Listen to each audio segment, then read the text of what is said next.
Hola, ¿qué tal amigos? Bienvenidos a una nueva entrega en porro100.org y en esta ocasión les quiero presentar un pequeño caso clínico y este caso clínico tiene que ver con la disnea, un síntoma que nos vemos enfrentados una y otra vez en cada turno, por lo tanto es bastante importante darle una vuelta y generar un poco de estructura en el enfrentamiento de esta misma.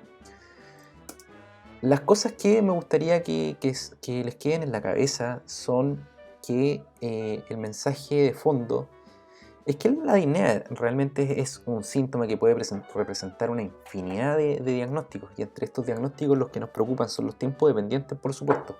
Y la invitación, más que enfrentar la disnea y tratar de buscar la etiología, es intentar estratificar el riesgo del paciente. Este paciente que tiene disnea y que está al frente mío, tiene algo que pueda comprometer su vida a corto, mediano o largo plazo, porque la disnea en realidad puede representar una infinidad de cosas, como dije, que puede ser desde un paciente que tiene una infección respiratoria alta no complicada, hasta un paciente que se está infartando, que tiene un infarto al miocardio transmural y que probablemente lo pueda estar matando a corto plazo.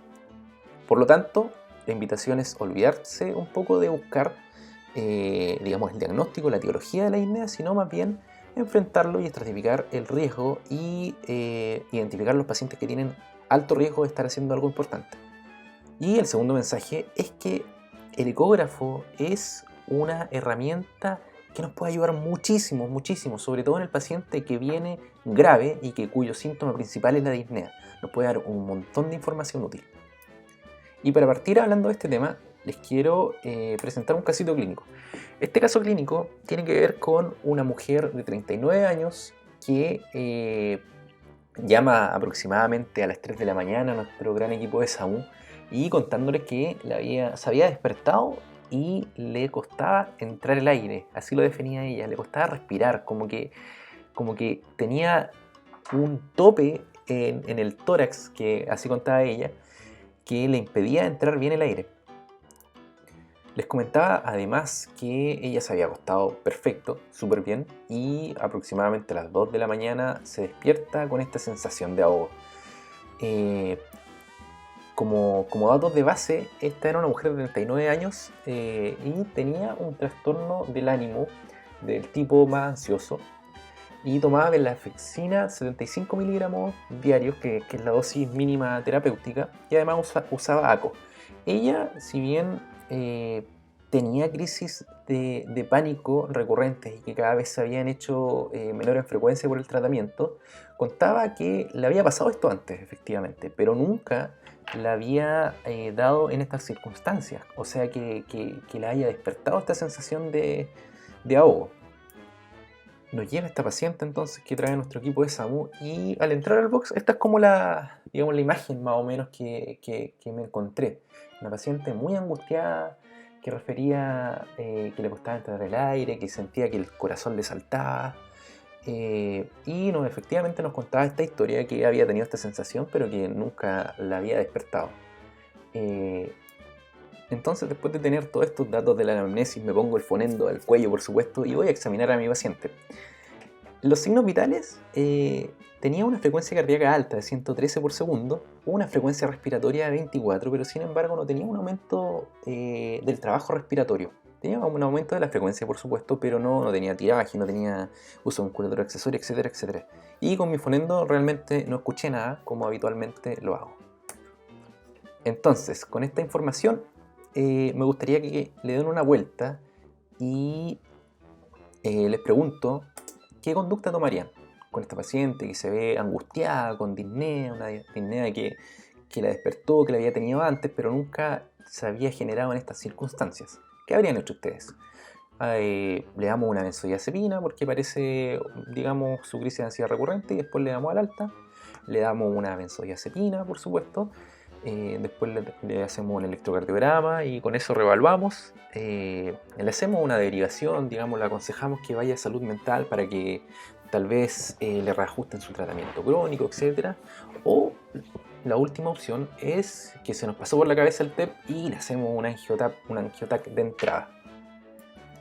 Y si uno piensa en el TEP, inmediatamente uno tiene que hacer una regla predictiva. Y esta regla predictiva puede ser un Wells, un GNA, o nos guiamos con nuestra Gestalt después de haber mucho paciente con tromboembolismo pulmonar. Pero en esta ocasión utilicé la escala de Wells. Y como ya se me había pasado por la cabeza el TEP, por supuesto le hice la regla. Me salió de bajo riesgo. Y por lo tanto, para ver si hacía o no algún estudio, el dímero D o un angio o nada, le apliqué un PERC. Y esta regla predictiva, el PERC, cuando la aplicamos y nos sale negativa, porque finalmente cuando lo hacemos un Wells y nos cae de bajo riesgo, ¿qué quiere decir? Que nuestra probabilidad que nuestra paciente esté cursando con un tromboembolismo pulmonar es menor a 15%. Algunas series dicen incluso menor al 10%. Pero un 10% es un riesgo igual considerable, igual alto para nosotros. Así que tenemos esta regla, que es el Pulmonary Rule Out Criteria, que en el fondo nos dice que si sale negativo, nuestro paciente tiene una probabilidad de tener TEP menor al 2%. Bueno, y muchos de ustedes quizás se les pasó por la cabeza, ¿y por qué no le hacemos un dímero D nomás a esta paciente? Y a pesar de que tenga un PERC positivo o negativo, digamos, se lo hacemos igual. Y la respuesta es porque si tenemos un PERC negativo, tenemos una probabilidad de menos del 2% de tener efectivamente un tromboembolismo pulmonar. Pero si a eso le agregamos un dímero D negativo, esa probabilidad baja más o menos como al 1.8, 1.7, que no es estadísticamente significativo. Así que no vale la pena, una vez que tenemos un paciente de bajo riesgo para hacer un tromboembolismo pulmonar, aplicarle un PERC negativo a un paciente que tiene un PERC negativo, además un dímero D. Eso no es una buena idea, ya que tenemos la probabilidad de tener un falso positivo. Entonces, si tenemos un PERC negativo, no es necesario hacer ninguna otra cosa más, porque el dímero D no aporta estadísticamente nada a nuestra toma de decisiones. Pero nuestro paciente tenía un PERC positivo. ¿Y por qué? Porque usaba anticonceptivos orales, que es un método hormonal. Así que necesitábamos finalmente un dímero D para disminuir el riesgo de un Wells de bajo riesgo de un 10% a ojalá menos de un 2%. Entonces, ¿qué hicimos con este paciente? Le tomamos un electrocardiograma. ¿Y por qué? Porque todo paciente con disnea debería, para siquiera empezar a hablar de estratificación de riesgo, de patología, etc., debe ser con un electrocardiograma en la mano, ya que nos puede dar información muy relevante para la toma de decisiones. Y es un examen que es rápido, que es barato, si bien no es muy sensible para cualquier patología, es bastante específico si tenemos algunos signos de, por ejemplo, un supernivel del ST, etc. Finalmente, a esta paciente le hicimos una unidad de dolor torácico, que consistió, por supuesto, siempre con el electrocardiograma.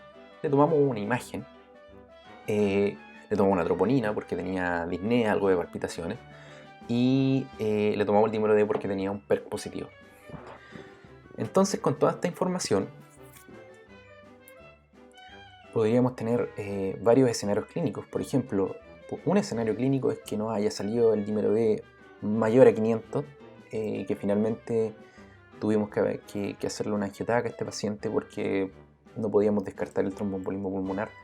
Y uno de esos escenarios podría perfectamente ser un tromboembolismo pulmonar.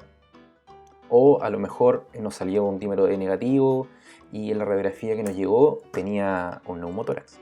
Ya quizás no lo suficientemente para comprometerla hemodinámicamente, pero sí lo suficientemente para que hubiese tenido el síntoma de disnea, que le faltaba el aire.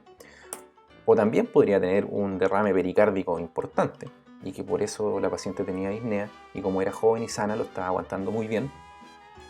O lo más probable es que no tuviera nada en la radiografía, no tuviera una troponina negativa, a lo mejor tenía un electro que mostraba taquicardia sinusal, un dímero D negativo, etc.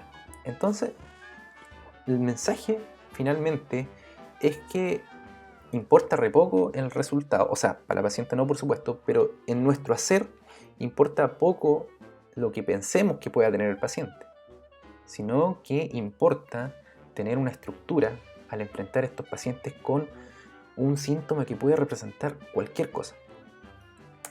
Entonces, yo creo que la conducta más adecuada en ella hubiese sido, por supuesto, darle una benzodiazepina para limpiar, entre comillas, un poco el síntoma, hacerle un electrocardiograma y con eso conversar de nuevo con la paciente, ¿ya? Porque finalmente independiente si a lo mejor nos pareció que podría haber sido en el contexto de su, digamos, de su patología de base, pero no podemos, por lo menos no tomarle un electro.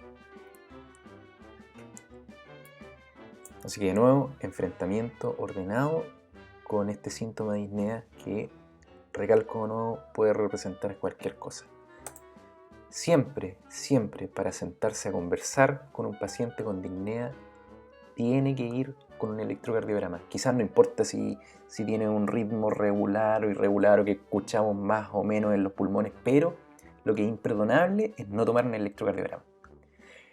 Si nos convence, digamos, que este síntoma no va, digamos, no calza con su patología de base, podríamos hacer una UDT que incluye una radiografía, una troponina, o más o menos si nos parece, si pensamos en el tromboembolismo pulmonar, le hacemos nuestra regla predictiva y si nos sale un PERC positivo, dímelo D. Pero pensando en esta paciente, con todo lo que hicimos y finalmente la paciente no tenía nada anormal en su UDT, sino que tenía este síntoma que se nos descuadraba un poco, que fue la disnea que la despertó. Finalmente no tenía nada importante, era una disnea de bajo riesgo y se fue para la casa, sin ninguna, digamos, otra recomendación de que acudiera para su control crónico con el colega psiquiatra. Pero independiente de lo que nuestra paciente podría haber tenido, que desde el punto de vista médico es anecdótico, no así para la paciente, por ejemplo, si hubiese tenido un tromboembolismo pulmonar o un derrame pericárdico o un neumotórax, nos podríamos preguntar si hubiésemos hecho algo más rápido, hubiésemos hecho algo mejor. ¿Tendremos algo más que aportar en nuestro servicio de urgencia para acelerar este flujo? Porque finalmente uno ve estos exámenes y se demoran, dependiendo de donde trabajemos, 1 hora, 1 hora y media, 2 horas, dependiendo de la carga laboral que tengamos en ese momento. Y nos podríamos preguntar de qué podríamos haber hecho mejor. Y sin duda hay una herramienta que todos ya conocemos y que está, no sé si en todos los servicios de urgencia, pero en gran parte a esta altura, que es el ecógrafo. Y la invitación de la segunda parte de esta presentación, digamos, es a que usen el ecógrafo. El ecógrafo es una herramienta tremendamente útil en el manejo y en la estratificación de riesgo en pacientes con disnea. Por ejemplo, si esta paciente a lo mejor hubiese tenido finalmente un tromboembolismo pulmonar importante, hubiésemos visto con el ecógrafo un ventrículo derecho a lo menos igual de grande que el ventrículo izquierdo y quizás no hubiésemos tomado la decisión de tomar un dímero D, sino que ir directamente al angiotac y así acortar el tiempo del diagnóstico de la patología. Entonces la invitación es transformarse de este perrito que con el fonendo finalmente, con todo el ruido que hay en nuestra urgencia, no escucha nada y no escucha ninguna información que aporte al manejo de nuestros pacientes o que cambie alguna conducta, a transformarse en este perrito grande, robusto, musculoso, que tiene su ultrasonógrafo en la mano y puede ver derrame, landsliding, líneas B, etcétera, etcétera. Así que la invitación es a tomar el ecógrafo, practicar. Finalmente la información que nosotros queremos obtener de este no necesitan un alto grado de expertise, digamos, de expertise técnico para sacar esta información. ¿Qué es lo único que queremos ver en el pulmón, digamos, cuando nos enfrentamos a un paciente con disnea? Son estas 3 cosas. Si tiene lung sliding, si tiene movimiento pleural hacia los ápices, significa que ese paciente no tiene un neumotórax. Y es así de simple. Si a lo mejor vemos líneas B difusas en todos los campos pulmonares, puede ser que este paciente esté cursando con un EPA o por el contexto ahora, incluso con un COVID-19, con una neumonía por COVID. Y lo otro es que podemos ver de manera muy fácil en los ángulos costofrénicos si tenemos o no ocupación por líquido, derrame pleural, que también puede ser una causa de disnea. Y lo otro que tenemos que buscar en el corazón es algo muy fácil de hacer, que no requiere, digamos, mucho grado de expertise, más que ponerle este aparato a unos 2 o 3 pacientes. Ya sabemos más o menos buscar una ventana subsifoidea, por ejemplo, y es la presencia de derrame pericárdico. Lo otro que tenemos que ver cuando buscamos, digamos, la relación del ventrículo derecho es ver qué tan grande, o en el fondo si el ventrículo derecho sobrepasa el tamaño del ventrículo izquierdo, y eso nos habla un poco de una obstrucción del tracto de salida, digamos, de la arteria pulmonar, que puede estar en el contexto de un TEP.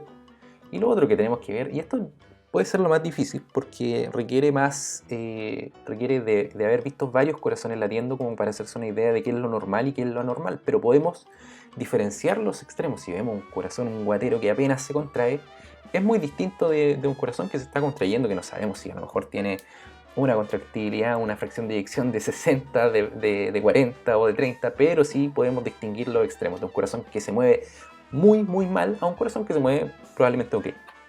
Entonces con nuestra misma paciente, si lo hubiésemos aplicado quizás el ultrasonógrafo al principio, no hubiese dado, dependiendo de lo que finalmente podría haber tenido, podríamos haber acelerado nuestro proceso diagnóstico. Por ejemplo, a lo mejor esta paciente, como dije al principio, perfectamente puede tener un neumotórax y no hubiese bastado nada más que 2 minutos más nos demoramos en prender el ecógrafo, en ver que tenga lung sliding, para ver que no tenga un neumotórax o que tenga un neumotórax. El derrame pleural, podríamos haber visto líneas B, contractilidad global, derrame pericárdico, etcétera, etcétera. Entonces, la invitación de nuevo a transformarse en este perrito que le pone el ecógrafo, digamos, a todos los pacientes con disnea que tienen. Evidentemente, donde el ecógrafo más vale la pena y más paga la plata es en los extremos de presentación de la disnea. Cuando tenemos un paciente con disnea que se nos presenta en el reanimador, digamos, es más probable encontrar algún hallazgo que nos haga cambiar la conducta. Por lo que a lo mejor en nuestra paciente hubiésemos visto esto, que este es un derrame, es un ventrículo derecho que está más grande que el ventrículo izquierdo y de hecho desvía el septo hacia el ventrículo izquierdo, cosa que no debería pasar ya que el ventrículo derecho maneja mucho menos presiones que el ventrículo izquierdo. O tal vez hubiésemos visto un neumotórax, una ausencia de lung sliding, el signo de la playa ausente, o a lo mejor hubiésemos visto un derrame pericárdico que es tremendamente fácil de ver. Entonces, evidentemente, esta herramienta puede acelerar los flujos de diagnóstico y puede acelerar, digamos, el tratamiento que finalmente le vamos a dar a nuestro paciente. Por lo tanto, la invitación de nuevo, para enfrentar la disnea, que es un síntoma que puede ser una bolsa de gatos, puede significar cualquier cosa, es importante que nos mantengamos ordenados en la estratificación de riesgo para ver si la disnea representa un problema en lo inmediato. Y lo otro es atrévanse a usar el ecógrafo. Es una herramienta tremendamente fácil de utilizar para la información que queremos obtener, porque no es que vayamos a obtener un grado de expertise como el colega cardiólogo que puede sacar una fracción de eyección con números, etc. No, esa no es nuestro objetivo, sino que nuestro objetivo es sacar bits de información que puedan aportar finalmente para el manejo y para la toma de decisiones en nuestro paciente. Así que, de nuevo, enfrentamiento ordenado y usar el ecógrafo. Y finalmente, nuestro paciente no tenía nada, tenía una disnea de bajo riesgo, que probablemente haya sido una crisis de ansiedad con una presentación un poquito atípica para ella. Así que eso, amigos. Muchas gracias por escucharme. Yo soy el Dr. Po de Porro CM. Y los quiero dejar invitados a que le den like a este video, que le den suscribir y que activen la campanita para que les lleguen todas las notificaciones cuando empecemos a subir videos nuevos. También los dejo invitados a que nos sigan en nuestras otras redes sociales, que es Instagram, Twitter, Facebook, para que se puedan enterar de todas las cosas que estamos haciendo, de todas las actividades donde estamos participando. Así que muchas gracias, amigos, los dejamos invitados para la próxima.